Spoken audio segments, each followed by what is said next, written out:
Before we begin, let us know where you're listening from. After the story, rate it from 1 to 10. Now let's start. The Montana wilderness didn't care much for human suffering. It had seen enough of it over the centuries. Trappers freezing to death, prospectors starving, ranchers broken by drought. The mountains kept their silence through it all, watching with ancient indifference as human dramas played out against their weathered faces. Alistair O'Connor knew this indifference well. He'd spent 15 years on his remote property near the Bitterroot Range, and the mountains had never once acknowledged his presence. Not when he built his cabin with hands bleeding from splinters and cuts. Not when he trapped through winter blizzards that threatened to bury him alive. Not when he sat on his porch at night, drinking whiskey and talking to ghosts. At 38, Alistair had the weathered look of a man who'd lived outdoors for decades. His beard was thick and untrimmed, sandy brown streaked with premature gray. His eyes, a pale blue that sometimes appeared silver in certain light, had crow's feet at the corners from squinting into mountain sunlight. His hands were calloused, his shoulders permanently hunched from carrying loads of firewood and game. The nearest town, Pinewood Springs, was 35 miles of bad road away. Alistair made the trip once a month for supplies, speaking as few words as possible to the townspeople who regarded him with a mixture of curiosity and wariness. The mountain man, the hermit, the strange O'Connor fellow who'd retreated from civilization after that tragedy nobody discussed in his presence. That April morning, as Alistair loaded supplies into his battered Ford pickup, rain fell in a steady, soaking drizzle. He'd already visited the general store, the hardware shop, and the feed store. His last stop was always Nell's Diner, where he'd order the same meal, meatloaf sandwich, black coffee, slice of apple pie, and eat it in silence at the corner table, watching the normal people with their normal lives. But something different caught his eye that day as he passed the community bulletin board outside the sheriff's office. A makeshift sign, written in neat handwriting. Estate sale, Saturday, 10 a.m. to 4 p.m., Clayton House. Alistair paused. Old Henry Clayton had died 2 weeks earlier. Alistair had heard the news from Jim at the general store. Heart attack while checking his mailbox. Quick and clean, they said. A good death, if there was such a thing. He wasn't sure why he turned his truck toward the Clayton place instead of heading home.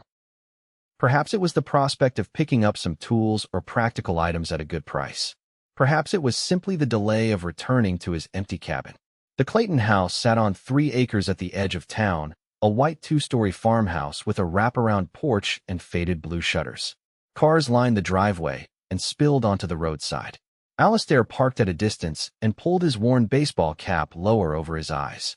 The yard was filled with tables of household items, kitchenware, linens, knickknacks, while the larger pieces of furniture were displayed on the porch. A heavy-set woman with a cash box sat by the front door, taking money and making change. Alistair moved through the crowd like a ghost, examining tools, a kerosene lamp, a set of cast-iron cookware. He avoided eye contact, stepping aside when others approached. He was examining a leather-bound set of books when he noticed the wooden crate beneath a table. It was filled with old photographs in frames, yellowed papers, and a few small objects. Nestled among them was a doll, about 18 inches tall. Something about it drew his attention.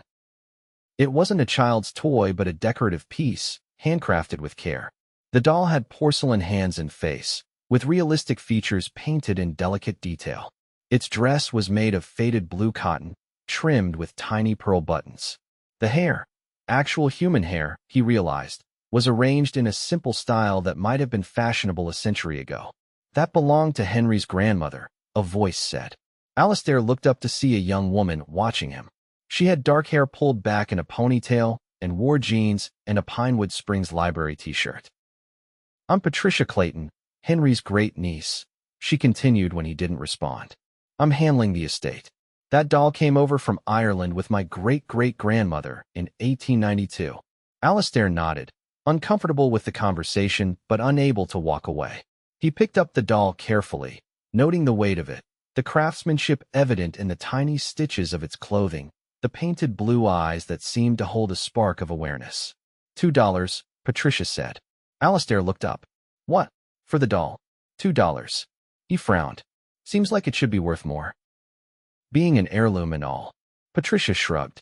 Probably, but nobody wants old dolls these days. They think they're creepy. She smiled slightly. Are you interested in it? Alistair wasn't sure why he reached for his wallet. He had no use for decorative items, especially not dolls. His cabin was strictly functional, a place to eat, sleep, and escape the worst of the weather. But something about this object spoke to him. I'll take it, he said, handing her $2 bills. That's the first time I've seen you at a town event, Patricia remarked as she accepted the money. You're Alistair O'Connor, right? The one with the property up near Bear Creek. He nodded, surprised she knew who he was. I've been the librarian here for 3 years, she explained, seeming to read his thoughts. I notice who comes in and who doesn't. You're in the latter category. Not much of a reader, he lied. In truth, books were his main company during the long winters, but he ordered them online or picked them up secondhand when passing through larger towns. Well, if you ever change your mind, we're open Tuesday through Saturday, 9 to 6. She looked at the doll in his hands. Take good care of her. I think she's been lonely in that attic all these years. Alistair nodded again and turned away, cradling the doll awkwardly as he headed for his truck. He felt Patricia Clayton's eyes on his back as he walked away, and something about her gaze made his neck warm. The drive home was slow and thoughtful. The doll sat on the passenger seat, its painted eyes staring ahead at the winding mountain road. Occasionally, Alistair glanced at it, wondering what madness had possessed him to purchase such a thing. His cabin appeared as it always did, weathered gray logs with a metal roof, smoke curling from the stone chimney where the fire was kept banked year-round. His dog, an aging black and tan hound named Scout, emerged from beneath the porch to greet him, tail wagging half-heartedly. Just us again, old boy, Alistair said, scratching behind the dog's ears. That evening, after unloading his supplies and feeding Scout, Alistair sat at his kitchen table and examined the doll more carefully. It was indeed beautiful in a haunting way, with delicate features and an expression that seemed both serene and knowing. He found himself speaking to it as he moved around the cabin, making dinner and stoking the fire. Don't know why I brought you here, he told it as he placed it on the mantelpiece. Place isn't fit for company. Over the next few days, Alistair found himself addressing comments to the doll as he went about his routines.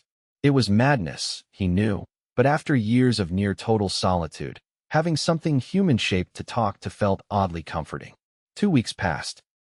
Spring was taking hold even at the higher elevation, with wildflowers appearing in the meadow and new growth budding on the aspens.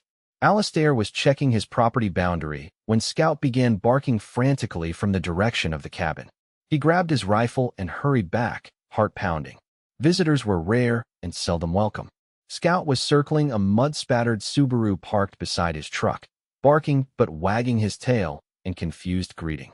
Patricia Clayton stood on his porch, one hand raised to knock, the other holding a canvas tote bag. She wore hiking boots, jeans, and a green flannel shirt, her dark hair now hanging loose around her shoulders. Alistair lowered his rifle. Miss Clayton. She turned, startled, then smiled. Mr. O'Connor, I hope you don't mind the intrusion. How did you find me? The question came out harsher than he intended. County property records are public, she said, unperturbed. And everyone knows the O'Connor place is up Bear Creek Road to the fork, then right along the ridge. She gestured to the tote bag. I brought something that belongs with the doll. I found it after you left the estate sale.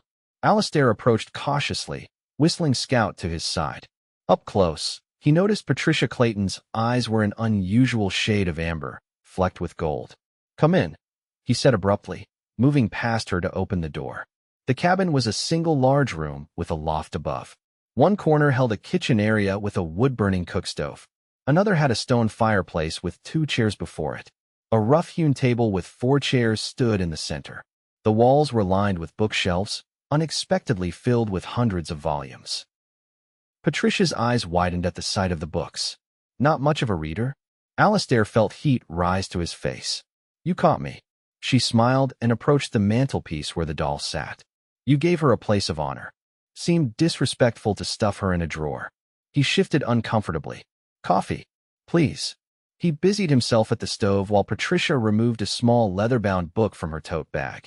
She placed it on the table and sat down, looking around the cabin with undisguised curiosity. You have a beautiful home. Alistair nearly dropped the coffee pot. No one had ever described his utilitarian dwelling as beautiful. It keeps the rain off. It's more than that, she said. It feels intentional, like every item has a purpose and a place. He brought 2 mugs to the table, then retrieved sugar and a jar of honey from a shelf. What brings you all the way out here, Miss Clayton? Patricia, she corrected. Or Patty. And I brought this. She pushed the small book toward him. It's the doll's diary. Alistair stared at her. The doll's diary. Well, not written by the doll, obviously. She laughed, a warm sound that seemed to fill the empty corners of the cabin. It belonged to the girl who owned the doll, my great-grandmother, Eliza Clayton. She kept this diary from 1901 to 1903, and there are many entries about the doll, which she named Cordelia. Alistair picked up the book carefully. The leather was cracked with age, the pages yellowed and fragile. Inside, childish handwriting filled the lined pages. I thought they should stay together, Patricia continued. The doll and her story. Thank you, Alistair said, uncertain what else to say. He wasn't accustomed to kindness without motive. Patricia sipped her coffee, then asked, How long have you lived here? 15 years. Alone all that time? The question pierced him unexpectedly. Yes. She nodded, not pressing further. I've been in Pinewood Springs for 3 years. Came to take care of Uncle Henry after his stroke, then stayed on as the town librarian when the previous one retired. She glanced around again. With this collection, you could start your own library. These are just companions. The best kind. She smiled. Books don't judge. They talked for another hour. Or rather, Patricia talked and Alistair listened, offering occasional comments. She told him about the library, about her efforts to create a digital archive of the town's history, about her life before Pinewood Springs when she'd been a research librarian at a university in Oregon. When she finally stood to leave, Alistair felt an unfamiliar reluctance to see a visitor depart. Thank you for the diary, he said, walking her to her car. And the company. You're welcome on both counts. She opened her car door, then paused. The library has an interlibrary loan system. If there are any books you're looking for, I could order them. I'll keep that in mind. She smiled. Do you like poetry, Mr. O'Connor? Alistair, he corrected. And yes, some. Then I'll bring you something special next time. Next time. The words hung in the air between them. You're planning to come back? He asked. If that's all right. I find you interesting. No one had found Alistair O'Connor interesting in a very long time. He didn't know what to make of this woman with her direct gaze and easy smile. I'll be here, he said finally. After she drove away, Alistair took the small diary to his chair by the fire. Scout settled at his feet with a contented sigh as he carefully opened the fragile book. April 12th, 1901, he read aloud. Today is my 9th birthday, and grandmother gave me the most beautiful doll I have ever seen. She has a porcelain face with rosy cheeks and blue eyes that look right into your soul. Grandmother says she came all the way from Ireland and is very special. I have named her Cordelia after the princess in the story Papa reads to me. Alistair read late into the night, losing himself in the world of a child from another century. Eliza Clayton wrote about her family, her school, her friends, and always, her beloved Cordelia, who was both toy and confidant. The final entry was dated December 24th, 1903, when Eliza was 11. Christmas Eve at last. The house smells of pine and cinnamon, and Mother has been baking all day. Papa says this will be our last Christmas in this house, as we are moving to Chicago after New Year. I am frightened of the big city, but Cordelia tells me to be brave. She says home is not a place, but the people who love you, and they will be with me wherever we go. Alistair closed the diary, deeply moved by this glimpse into a lifelong past. He looked at the doll, Cordelia, still sitting on the mantelpiece. Home is not a place, but the people who love you, he repeated softly. The words echoed in the quiet cabin, stirring memories he'd long suppressed. Patricia returned the following Saturday, this time bearing a volume of Robert Frost's poetry. They sat on Alistair's porch, drinking coffee as she read aloud from the book. Her voice gave the familiar poems new life, and Alistair found himself watching her more than the stunning mountain view he'd grown almost blind to over the years. This began a pattern. Each week, Patricia would drive up to the cabin, bringing books, baked goods, or small treasures she thought might interest him. An unusual stone, a bird's feather, a photograph of deer grazing in the meadow beyond his property that she'd taken while hiking. Gradually, Alistair began to share parts of himself. He showed her where chanterelle mushrooms grew in the forest behind his cabin. He taught her to identify bird calls and animal tracks. He revealed his knowledge of the stars, pointing out constellations as they sat on the porch after sunset. What he didn't share was his past, the reason he'd retreated to this mountainside and walled himself off from human connection. Patricia never asked directly, though he sometimes caught her looking at him with questions in her eyes. One evening in late June, as they watched the summer twilight deepen to purple over the mountains, Patricia said, "The town's having its Founders' Day celebration next weekend. Barbecue, music, the works." She glanced at him. "Would you consider coming?" Alistair stiffened. "I don't do well in crowds." "I know." She hesitated. "But I'd like you to meet my friends. And it might be good for you too." "To what?" he interrupted. "Pretend I'm normal? Join in the community sing-along." Patricia turned to face him fully. "There's nothing wrong with you, Alistair. You're not some broken thing that needs fixing. Are not." The bitterness in his voice surprised even him. "No." She reached out and placed her hand over his where it rested on the arm of the chair. "You're just someone who's been alone too long." Her touch was warm, her fingers slight compared to his weathered hand. Alistair felt something crack inside him, a hairline fracture in the wall he'd built. "My wife and daughter died 12 years ago," he said, the words emerging before he could stop them. "Car accident. Icy road. I was driving." Patricia's hand tightened on his, but she remained silent, giving him space to continue or stop. Charlotte was 32. Lily was 4.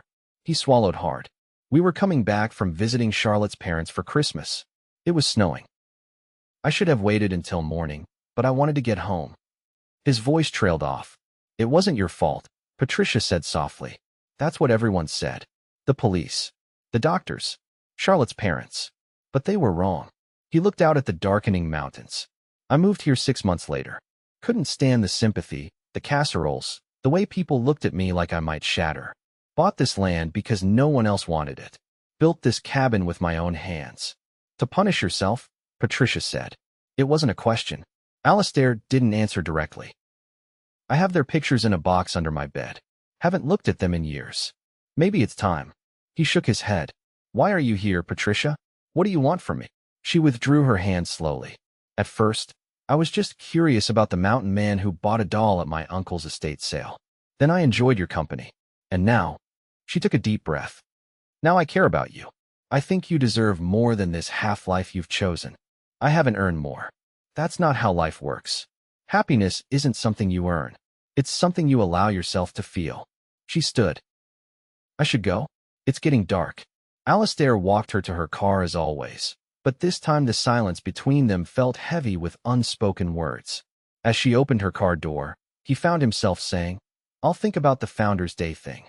Her smile was worth the discomfort of the concession. After she left, Alistair went inside and retrieved a wooden box from beneath his bed. He sat at the kitchen table and opened it for the first time in over a decade.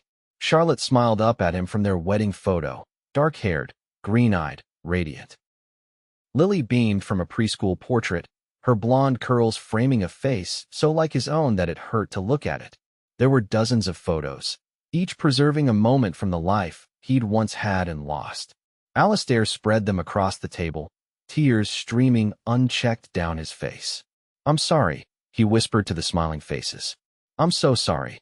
The doll, Cordelia, sat watching from the mantelpiece, her painted eyes reflecting the firelight. "What would you say about all this?" he asked her. "About Patricia? About me possibly rejoining the land of the living?" The doll, of course, remained silent, but Alistair remembered the words from Eliza Clayton's diary. "Home is not a place, but the people who love you."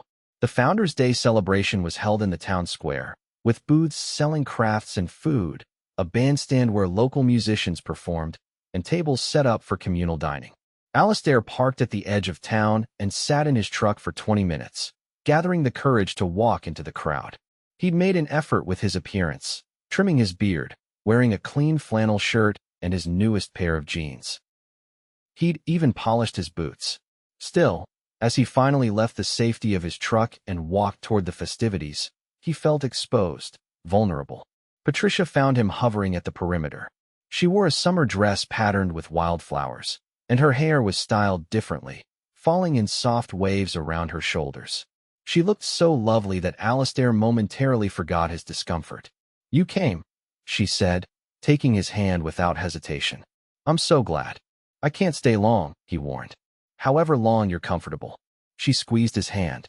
"Come meet my friends." The next 2 hours passed in a blur of introductions, small talk, and navigating the social expectations Alistair had long ago forgotten. Some people clearly knew who he was and seemed surprised to see him. Others simply accepted Patricia's introduction without comment. He ate barbecue at a picnic table, listened to a local band play country covers, and even found himself engaged in a lengthy conversation about fishing with the town's doctor. Through it all, Patricia stayed close, her presence a steady anchor. When he began to feel overwhelmed, she noticed immediately and suggested they take a walk away from the crowd. They strolled down the quiet main street, past closed shops decorated with American flags in red, white, and blue bunting. "You're doing great," she told him. "How are you feeling?" "Like I'm wearing someone else's skin," he admitted. "But it's not as bad as I expected." "Progress." She smiled up at him. Small steps. They reached the library, a brick building with wide steps and a book drop box out front. Patricia unlocked the door. "Want to see my domain?"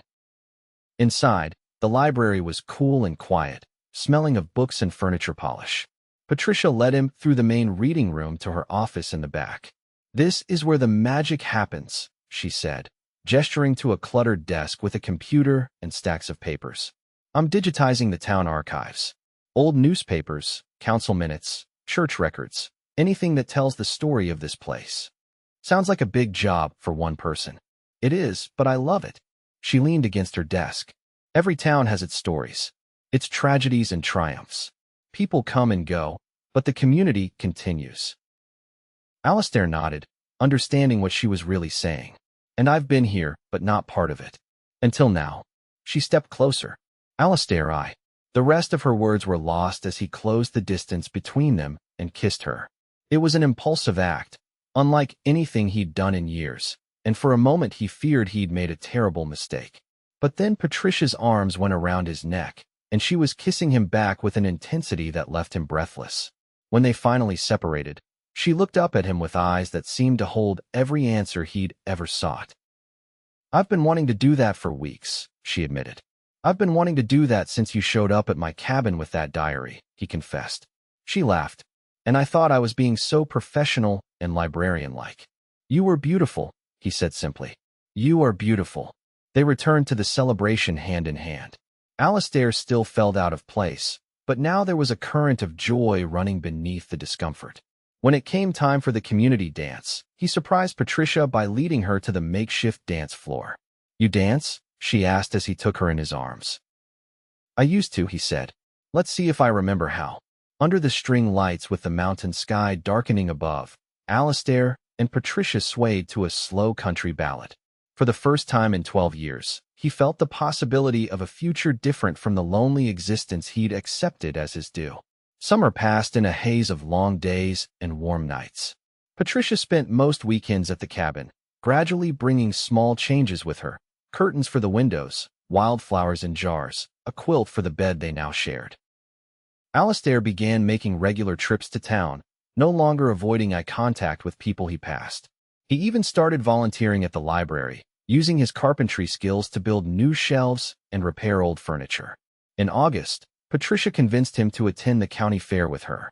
As they walked among the exhibition halls and food stands, Alistair spotted a booth selling handcrafted dolls.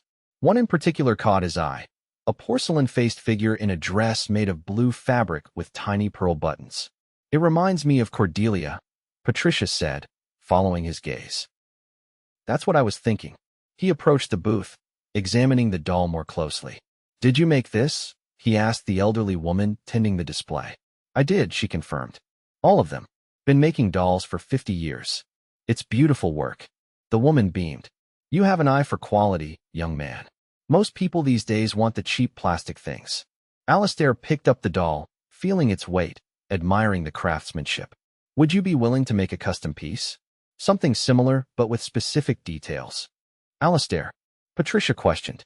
He smiled at her. For Lily, I think it's time I create a proper memorial. Something more than a box of photos under the bed. Patricia's eyes filled with tears. She squeezed his arm wordlessly. The doll maker nodded. I'd be honored. Tell me what you have in mind. That evening, back at the cabin, Alistair brought out the box of photos again. This time, Patricia sat beside him as he showed her pictures of Charlotte and Lily, sharing stories of their lives, allowing himself to remember the joy as well as the pain. They would be proud of you, Patricia said as he carefully returned the photos to the box. For surviving. For finding your way back. I'm not sure I would have without you, he admitted. And without Cordelia. The doll still sat on the mantelpiece, her painted eyes watching over the cabin that no longer felt empty. $2 well spent, Patricia said with a smile. The best investment I ever made. Alistair pulled her close. I love you, Patricia Clayton.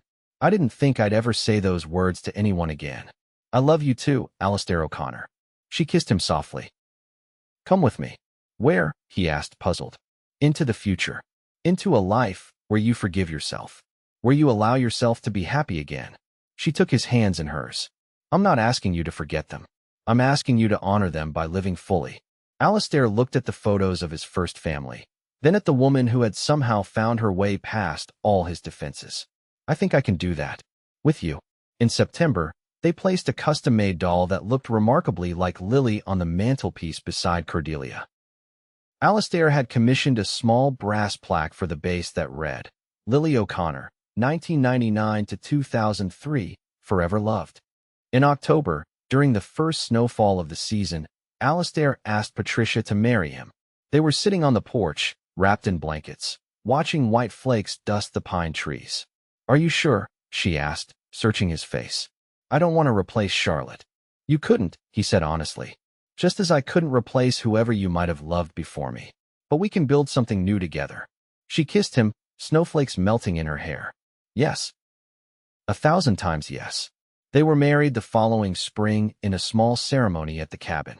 The townspeople who once regarded Alistair as a curiosity now welcomed him as one of their own. The mountains still didn't care, of course. They remained indifferent to this human happiness as they had to human suffering. But Alistair no longer needed their acknowledgement.